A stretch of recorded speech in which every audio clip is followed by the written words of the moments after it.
everyone, welcome back to the official YouTube channel of Path IAS Academy. This is me Monali Krishna Guha with you.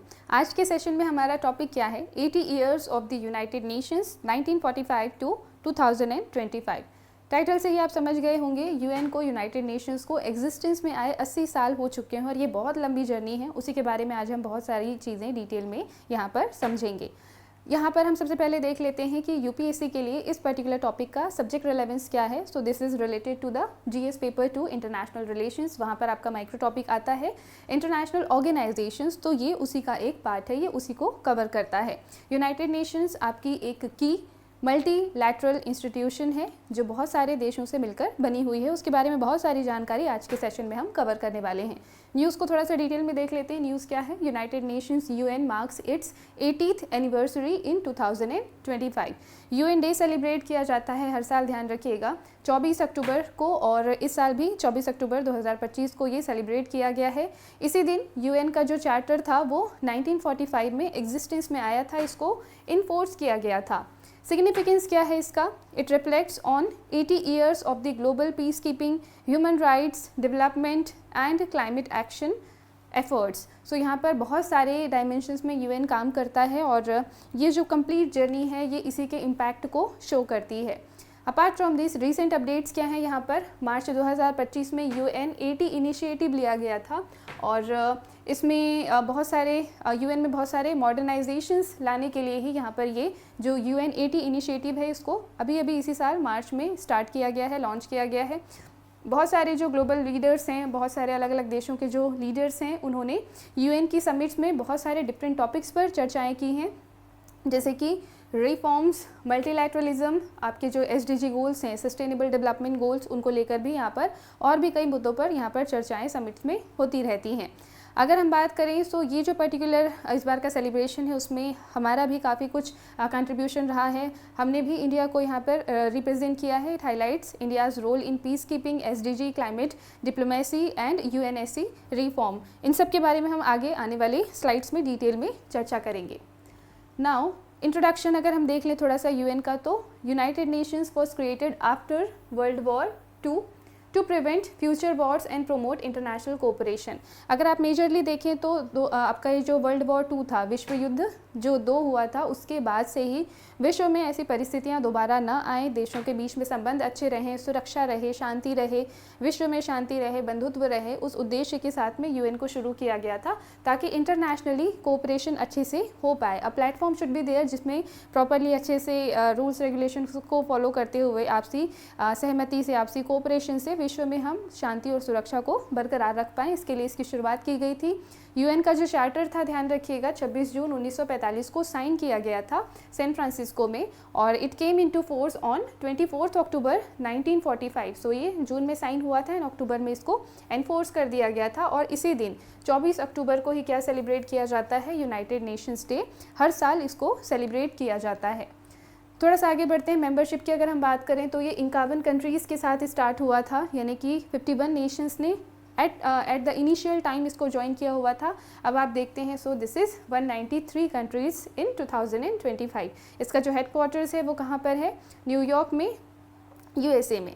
अब India की अगर हम बात करें इस पर्टिकुलर यूएन में, तो इंडिया हमारा फाउंडिंग मेंबर रहा है यूएन का और हमने एक्टिवली पार्टिसिपेट किया है। स्पेसिफिकली अगर हम बात करें तो हमारी जो पीस कीपिंग फोर्सेस हैं, बहुत ज़्यादा कंट्रीब्यूशन है। पीस कीपिंग से भी रिलेटेड हमारा करंट अफेयर्स का एक वीडियो आपको हमारे चैनल पर मिल जाएगा। अगर आपने नहीं देखा हुआ है सो प्लीज़ उसको ज़रूर देखिएगा, आपके सब्जेक्ट के लिए भी ये बहुत ज़्यादा इंपॉर्टेंट है। प्लस उसमें हमारे इंडिया का जो कॉन्ट्रीब्यूशन अब तक यूएन में किया गया है उसकी सारी डिटेल्स आपको वहाँ पर मिल जाएंगी।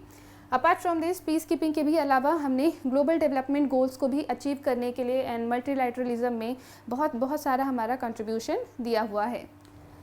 नाउ अब बात करते हैं यूएन के ऑब्जेक्टिव्स की एंड इसके फंक्शंस की। So basically it maintains international peace and security by preventing wars and resolving conflicts. इसका जो मेन उद्देश्य है वो यही है कि भाई देशों में युद्ध ना हो, क्योंकि ऑब्वियसली युद्ध किसी भी रीज़न से क्यों ना हो उसमें डिवास्टेशन बहुत ज़्यादा होता है, जो सिविलियंस होते हैं उनकी भी जान जाती है, प्रॉपर्टी का बहुत ज़्यादा नुकसान होता है और कहीं ना कहीं हर एक आपके जो डायमेंशंस होते हैं लाइफ के वो अफेक्ट होते हैं, चाहे वो इकोनॉमी हो, सोशल लाइफ हो, सिक्योरिटी हो, पीस हो, कोई भी चीज़ हो। सो ये जो यूएन है primarily it is made to maintain peace and security across the world. हालांकि ये अपनी तरफ से तो पूरी कोशिश करता है बट हर बार ये सफल रहा हो ऐसा भी नहीं है। It develops friendly relations among nations based on the respect for sovereignty and equality। ये बहुत ज़्यादा अच्छा और बहुत ज़्यादा इंपॉर्टेंट पॉइंट है कि भाई पावर्स के फॉर्म पे तो देश बड़े या छोटे हो सकते हैं डेफिनेटली, टेक्नोलॉजी के फॉर्म पे अपने डिफेंस को लेकर या अपने डेवलपमेंट को लेकर, बट स्टिल यहाँ पर एक फंडामेंटल कंसेप्ट है वो क्या है कि यहाँ पर हमारे सारे जो देश हैं वर्ल्ड में वो सोवरेन हैं और इक्वल हैं, तो हम उनको प्रॉपरली वैसा ही ट्रीट करें। Apart from this it promotes human rights and fundamental freedom world wide.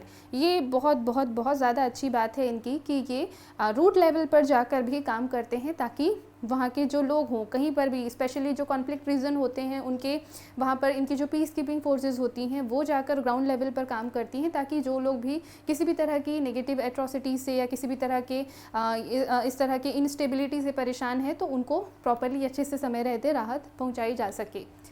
और आगे बढ़ते हैं यहाँ से। It encourages social, economic and cultural development. आप देखेंगे कि इसमें अब इनके मल्टीपल ऑर्गेन्स की हम बात करेंगे। सो ये कुछ ऐसे आपके डायमेंशंस है जहाँ पर यूएन काम करता है।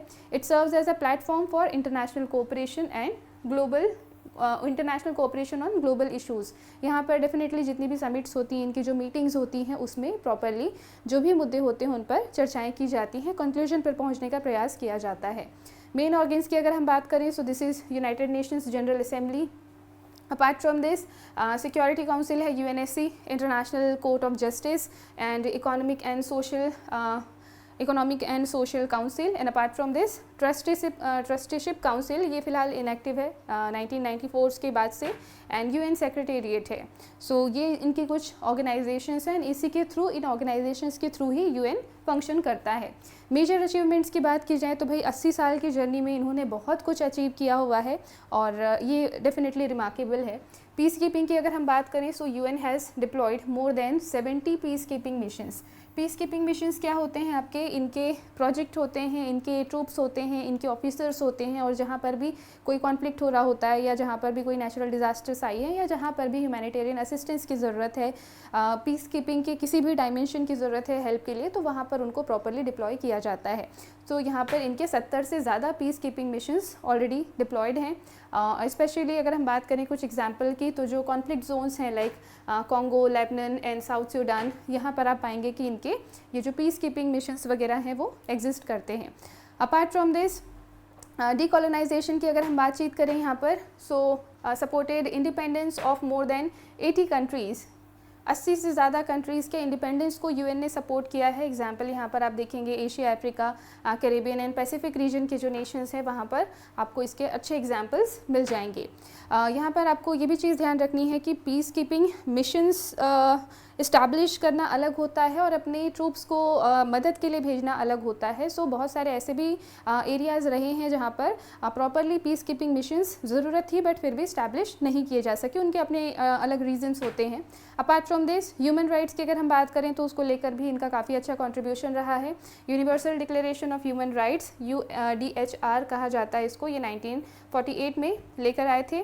Apart from this human rights council जो कि मानव अधिकार के लिए काम करती है। Apart from this international criminal court, ये इंडिपेंडेंट ऑफ यूएन है, यानी कि ये इसका पार्ट नहीं है, दिस इज़ इंडिपेंडेंट, बट ये सपोर्ट करती है जस्टिस डिलीवरी में इनको, ताकि हम यूनिवर्सली जस्टिस को डिलीवर कर पाएँ to the right person. Now यहाँ से हम आगे बढ़ेंगे। UDHR के बारे में आप सबको ये ज़रूर कहना चाहूँगी कि अगर आपने ये UDHR कभी नहीं पढ़ा है, not as a part of your syllabus, but still ये आपको पता होना चाहिए कि आपके अपने मानव अधिकार क्या हैं। सो ये ज़रूर पढ़िएगा। Apart from this major achievements की अगर हम यहाँ पर और थोड़ी बहुत चर्चा करें, सो global health and humanitarian add में भी इनका काफ़ी अच्छा रोल रहा है।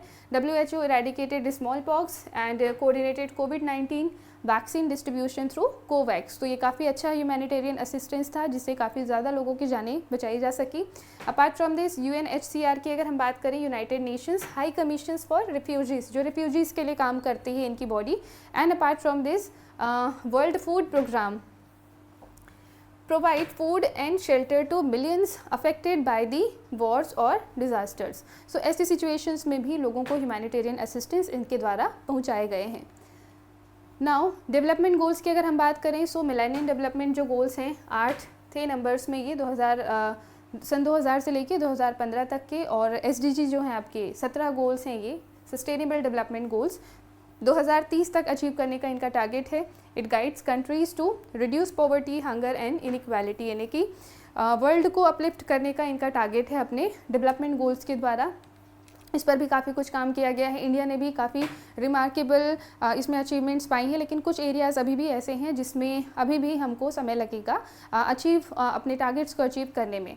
नाउ अगर हम बात करें क्लाइमेट एक्शंस के बारे में, सो यहाँ पर आप देखेंगे हमारे पास कुछ प्रोग्राम्स एंड रिपोर्ट्स हैं, जैसे कि पेरिस एग्रीमेंट है 2015 का, and intergovernmental panel on climate change, that is IPCC, इनकी रिपोर्ट आती हैं विच support global climate action. Properly अच्छे से एनालिसिस किया जाता है, गवर्नमेंट से ऑथेंटिक डेटा लिया जाता है, देशों से प्रॉपरली उसको स्टडी करके रिपोर्ट्स तैयार की जाती हैं, ताकि आने वाले समय में ग्लोबली भी और प्लस इंडिविजुअली भी इंडिपेंडेंटली देश अपने देशों में ये डिसीजंस ले पाएँ कि वो अपने टारगेट्स को कितना अचीव कर पाए हैं, और टाइमली उसको अचीव करने के लिए अपनी पॉलिसीज़ में और क्या क्या चेंजेस करने की ज़रूरत है। नाउ एजुकेशन और अगर कल्चर की हम बात करें, सो यूनेस्को का नाम डेफिनेटली आपने सुना होगा। यूनेस्को को लेकर भी हमारे चैनल पर आपको एक प्लेलिस्ट मिल जाएगी, वहाँ पर कंप्लीट डिटेल्ड आपके पास सारे वीडियोस अवेलेबल हैं, उनको आप ज़रूर देखिएगा। सारी साइट्स के वहाँ पर वीडियोस हैं। टोटल 43 थे अब तक। अभी जो रिसेंट एक एडिशन हुआ है which is related to the Maratha landscape, this is 44th, तो वो भी आप ज़रूर जाकर देखेंगे, उसको ज़रूर कवर करेंगे। यूनेस्को में आप देखिएगा United Nations Educational Scientific and Cultural Organization, it promotes global education and cultural preservation.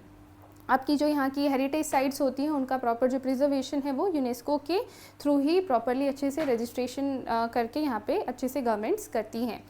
इससे हमको वर्ल्ड वाइड रिकॉग्निशन भी मिलता है, प्लस उन साइट्स का जो हिस्टोरिकल सिग्निफिकेंस है वो लोगों को पता भी चलता है, और उनको प्रॉपरली अच्छे से प्रिजर्व करने के लिए ज़रूरी एक्शंस भी लिए जाते हैं। यूनिसेफ है, इसका भी नाम आपने डेफिनेटली सुना होगा, United Nations International Children's Emergency Fund. It protects children's rights and welfare, बच्चों के लिए स्पेसिफिकली ये जो बॉडी है वो काम करती है। नाउ अब बात करते हैं इवोल्यूशन ऑफ UN। इसका इवोल्यूशन कैसे होता है? 1945 आपका जो कोल्ड वॉर का समय है, यहाँ पर UN focused on peace keeping but was influenced by rivalry between the USA and USSR।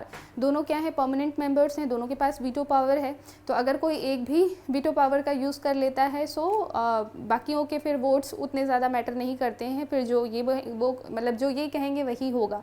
So in that sense ऐसा हो जाता है कि कई बार ऐसा होता है कि UN इंडिपेंडेंटली किसी के ऊपर अपने डिसीजंस थोप नहीं सकता, अच्छे पर्पज़ के लिए भी। सो ये इम्पैक्ट यहाँ पर हमको देखने के लिए मिला है पहले भी।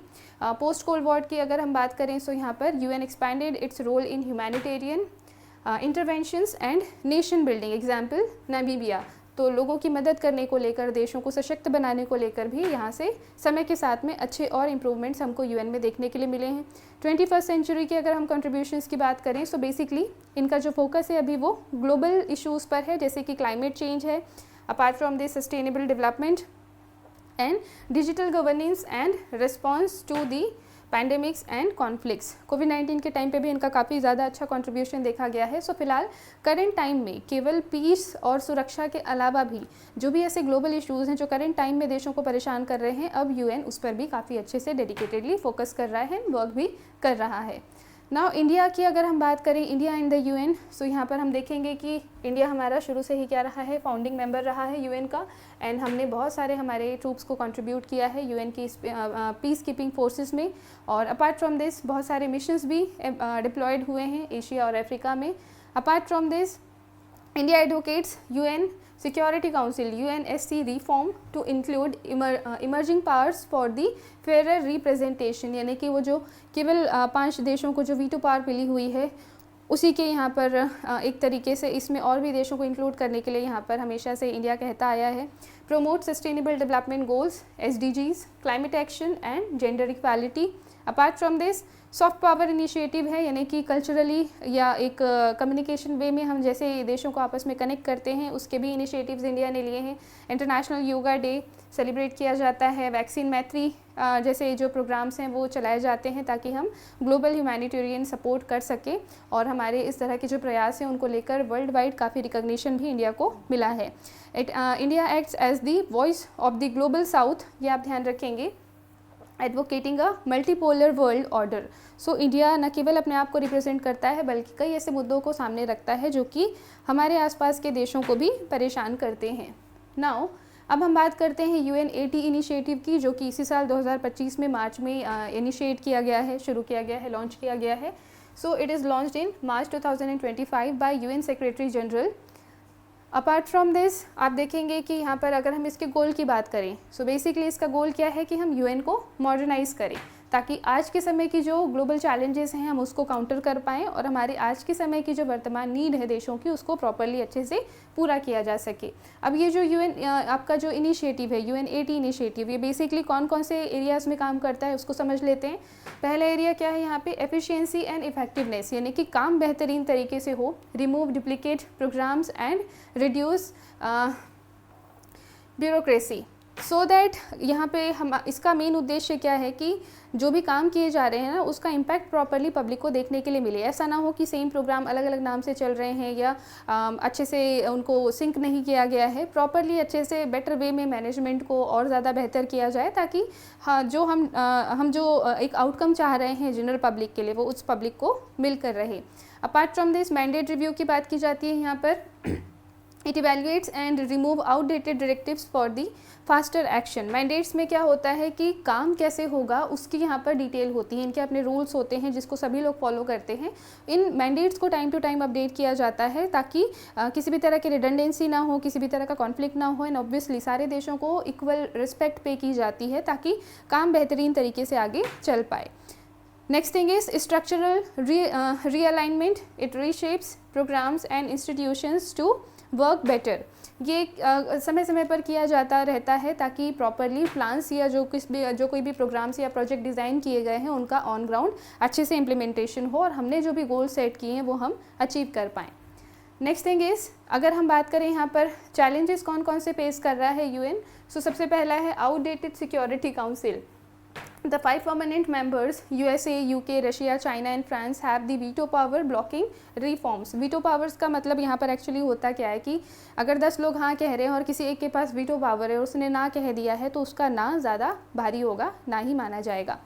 So the next thing is financial problems. ये भी होता है कि कई बार देश अपने जो ड्यूज़ होते हैं जो इनको पे करने के होते हैं वो टाइम पे नहीं करते हैं। सो इससे फिर क्या होता है आगे का जो बजट एलोकेशन होता है वो बहुत ज़्यादा इम्पैक्टेड रहता है, एंड देन प्रॉपरली बजट ना हो पाने के कारण प्रोग्राम्स के इम्प्लीमेंटेशन में डिलेज एंड प्रॉब्लम्स आते हैं। So some countries do not pay their dues on time causing budget crisis.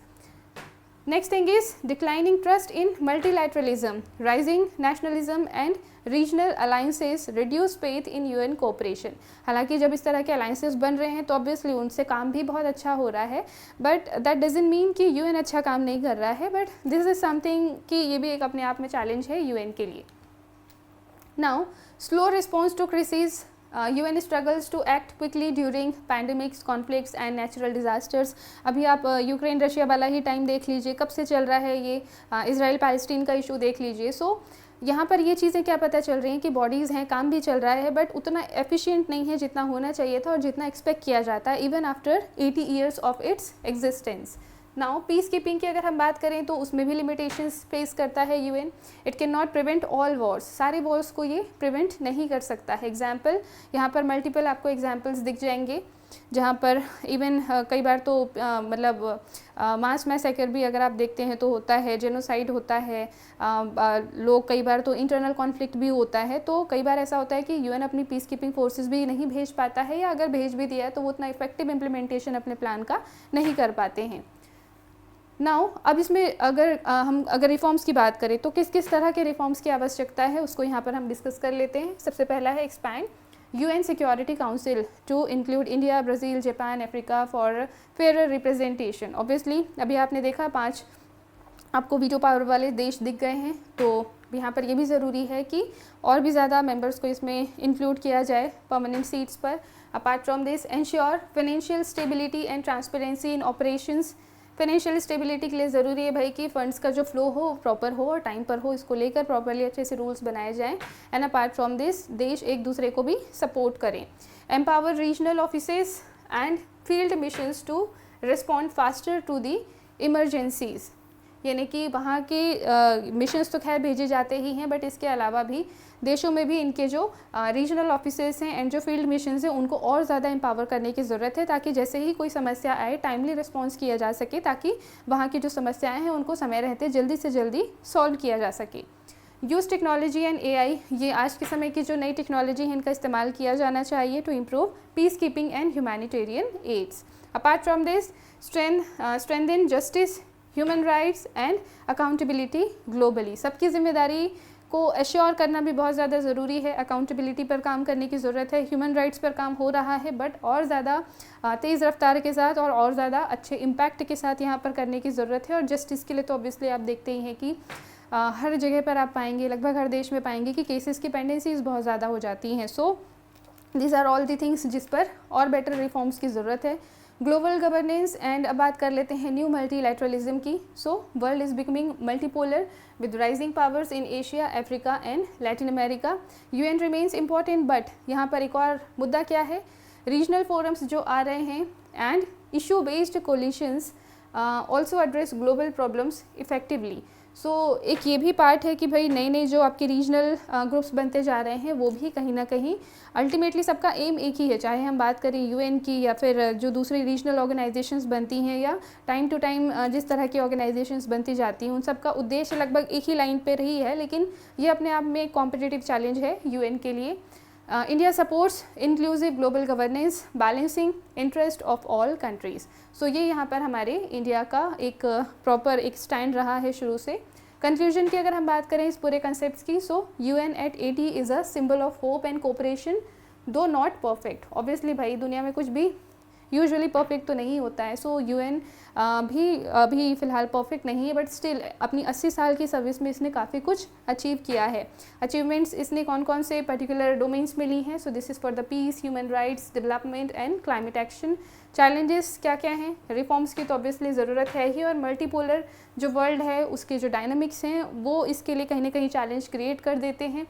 Financially भी फंड्स का फ्लो प्रॉपर्ली नहीं हो पाता है तो काम करने में दिक्कत आती ही है, प्लस स्ट्रक्चरल इश्यूज जो हमने अभी ऑलरेडी डिस्कस किए हैं, ये सब इसके करंट चैलेंजेस हैं।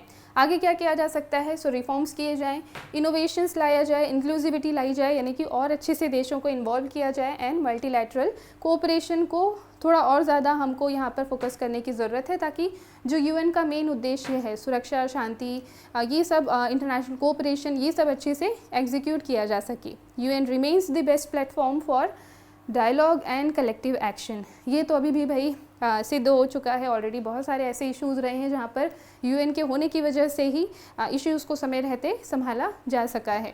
सो ये है हमारे लिए इस पर्टिकुलर टॉपिक का कंक्लूजन।